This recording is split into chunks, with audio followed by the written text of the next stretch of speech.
Ma'asyiral muslimin rahimani wa rahimakumullah. Kemudian ketika roh telah berpisah dan berpindah ke alam yang lain, yaitu alam barzakh, maka setiap manusia akan mengalami beberapa perkara.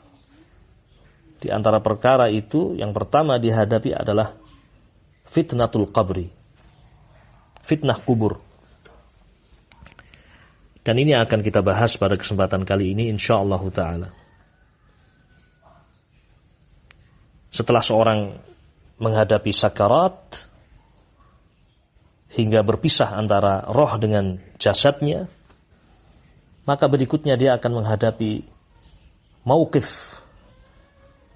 sebuah keadaan di mana dia harus menjawab pertanyaan malaikat mungkar dan malaikat nakir. Dan inilah fitnah al-qabr, fitnatul qabri. Fitnah kubur adalah pertanyaan malaikat, su'alul mayyit fi qabrihi. Pertanyaan malaikat kepada mayit di kuburnya, an rabbihi, tentang Rabbnya, wa an dinihi wa nabiyyihi sallallahu alaihi wasallam, tentang Rabbnya, tentang agamanya, tentang nabinya. Nah, dan inilah yang diyakini oleh kaum muslimin ahlus sunnati wal jamaah, diyakini oleh Rasul alaihi salatu wassalam wa ashabuhul kiram, dan para sahabatnya yang mulia, wa tabi'un wa tabi'ut tabi'in. Semuanya meyakini bahwasanya mayit itu akan diuji di kuburnya,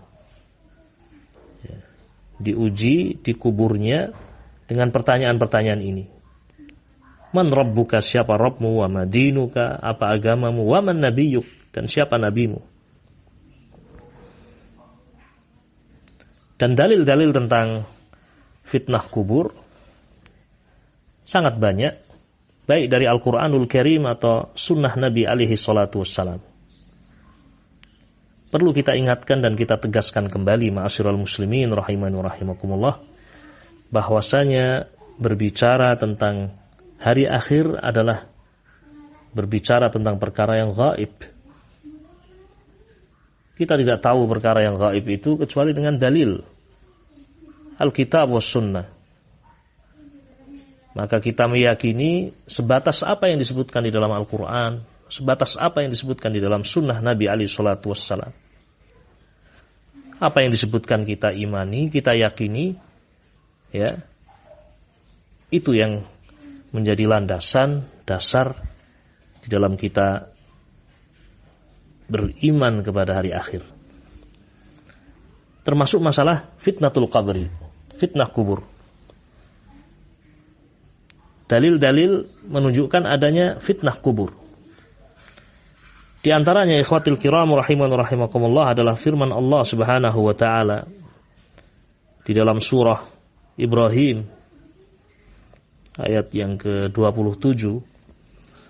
Allah Subhanahu wa taala berfirman, "Yuthabbitullahu alladhina amanu bil qawli tsabiti fil hayatid dunya wa fil akhirah." Yuthabbitullah, Allah Subhanahu wa taala mengokohkan alladzina amanu, orang-orang yang beriman. Orang-orang yang beriman diberi kekokohan oleh Allah Subhanahu wa taala bil qauli tsabit, dengan ucapan yang sabit. Nah, diberi kekokohan dengan al-qaulus sabit fil hayatid dunya, dalam kehidupan dunia, wa fil akhirah, dan dalam kehidupan akhirat. Ayat ini, ya, adalah dalil tentang fitnah kubur. Dalil tentang fitnah kubur. Dari mana kita tahu? Sebagaimana disebutkan di dalam hadis yang diriwayatkan oleh Al-Imamul Bukhari dan Al-Imamu Muslim. Nabi alaihi salatu wasallam membacakan ayat ini, ya, terkait dengan fitnah kubur. Dan kita mengetahui bahwasanya sunnah atau hadis Nabi alaihi salatu wasallam yufassirul Quran, menafsirkan Al-Quran, wa yubayyinu Al-Quran, menjelaskan Al-Quranul Karim.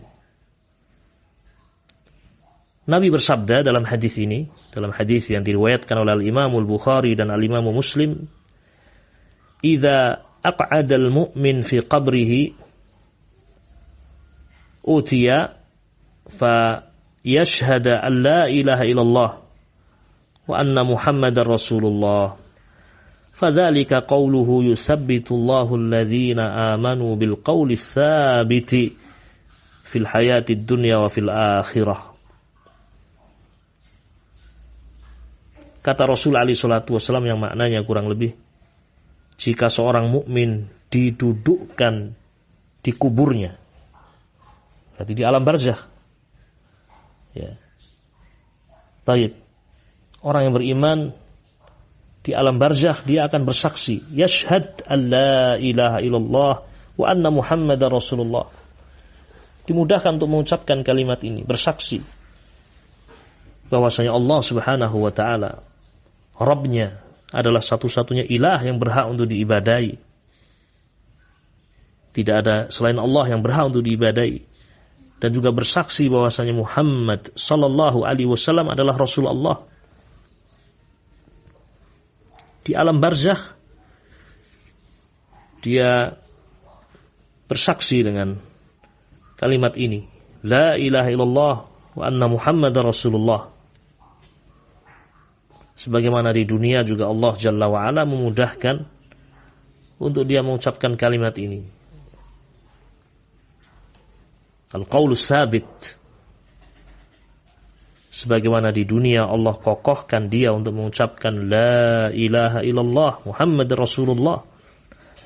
Demikian pula ketika di alam barzakh, ketika didudukkan oleh malaikat, Allah kokohkan dia untuk mengucapkan la ilaha illallah Muhammad Rasulullah.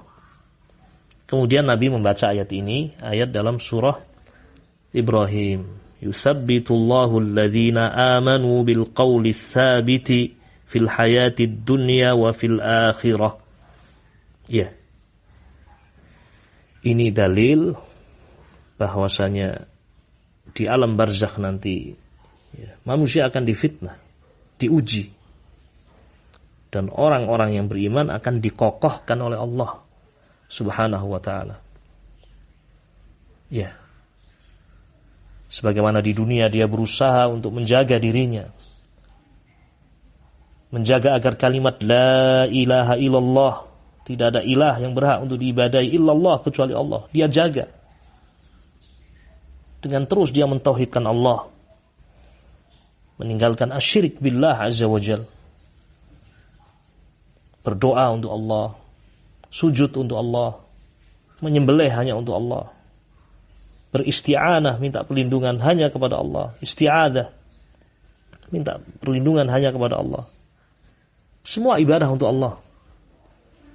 Berusaha menjaga kalimat ini dalam kehidupannya. Berusaha untuk meninggalkan semua jenis kesyirikan. Kemudian dalam kehidupannya dia juga berusaha untuk betul-betul mengikuti bimbingan Nabi alaihi salatu wassalam, karena dia mengerti bahwasanya Nabi Muhammad sallallahu alaihi wasallam adalah utusan Allah yang wajib dicintai, yang wajib dibenarkan semua ucapannya,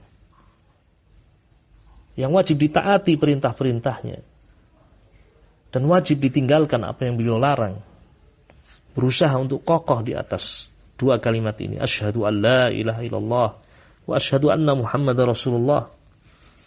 Sebagaimana dia berusaha untuk kokoh dalam kehidupan dunia ini, dan Allah mudahkan dia untuk kokoh di atas keduanya, di atas dua kalimat syahadat, maka di alam barzakh pun Allah beri kekokohan. Kita mohon kepada Allah Subhanahu wa taala, semoga Allah Jalla wa Ala memberikan kemudahan kepada kita semuanya untuk mengucapkan dua kalimat ini di dunia, mukhlishan lillah, ikhlas karena Allah, dan juga di alam barzakh kelak.